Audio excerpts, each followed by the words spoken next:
Second is suitability. So suitability is about confirming a need.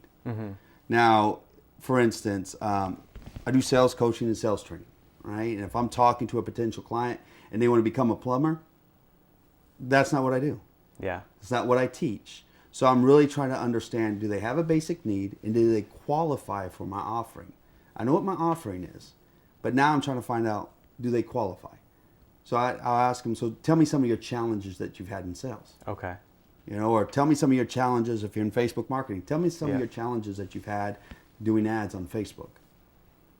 It really depends on, you know, what you're offering to them, right? So you want to know their challenges. And I think what's good about that is that oftentimes where someone gets really discouraged in their sales, oftentimes they're talking to the wrong people. Correct. You know, and they're not qualifying, and they're bogged down because they're talking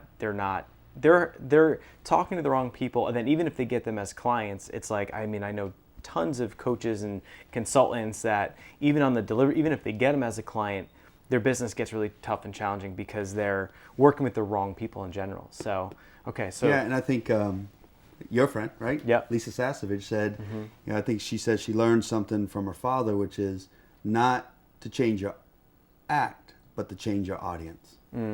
That's good. And I thought, you know, to me, it totally related to a lot of things that I teach and do. And it's true, because sometimes you don't want to change what your offering is to fit a certain audience. Yeah. You want to give your offering and deliver it, but find the right audience for it. And suitability is about finding the right audience. And so on the suitability side and finding the right audience, what are just any techniques or things that you can do if you find yourself in front of the wrong audience? You know, what are some of the things that you'd recommend if someone, let's say, is aware, like, shoot, you know what, I've been talking to the wrong people, or they're not qualified. How do you pivot, or what can you do to find the right people? Well, I think you set up the conversation first. It says, look, when I'm talking to you, Nick, I really want to understand if I can help you find a solution. Right? And I always tell people the goal of our conversation is for me to help you. Now, it may be something I can help you with. If not, I will point you towards the direction of someone who can help you. Okay. So I think if you set the stage that you're not there to sell them, you're there to really help them. I have found that sometimes I'm dealing with someone, which I've dealt with, you know, that they're really looking for driving leads. Well, that's not my expertise. So I said, you know, it looks like that's your main problem, because I find out through questions. So let me point you in the right direction to someone who can help you. Okay. Because they have to have leads before they can sell anything, Yeah. right? So I think, you know, do what's right for your client.